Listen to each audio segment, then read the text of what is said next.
Good morning, Catherine. My name is Alyssa, and I'll be your occupational therapy assistant today. How are you doing today? I'm doing okay. All right, so the reason we're seeing you today for occupational therapy is your orthostatic hypotension, and with that, some complications with a blackout or syncopal episode. Do you know much about OT? No, not really.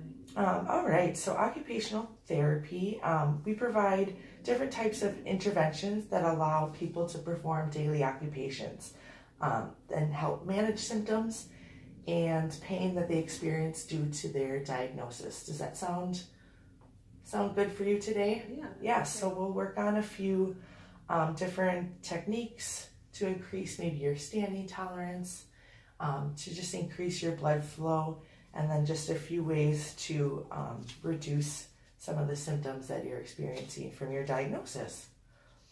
All right, so to get started, just a few extra tidbits on ways that you can help with your lower blood pressure.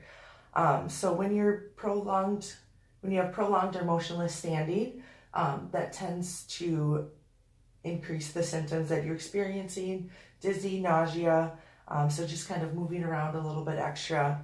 Alcohol consumption and eating meals that are high in carbohydrates can also aid to some of the symptoms as well.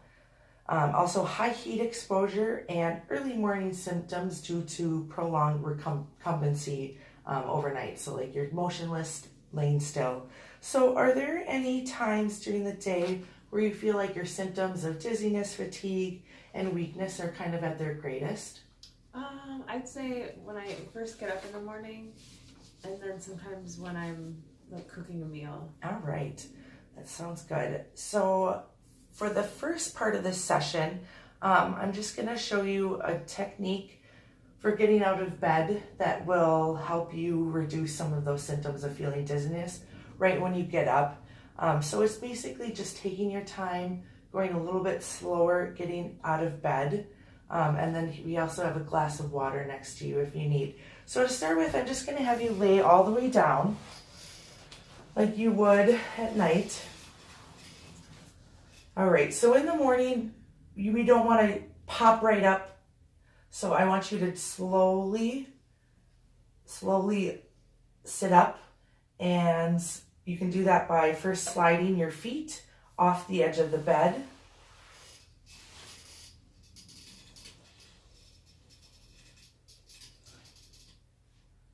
All right, and then keep swinging your legs over a little bit farther so that you're sitting on the edge of the bed.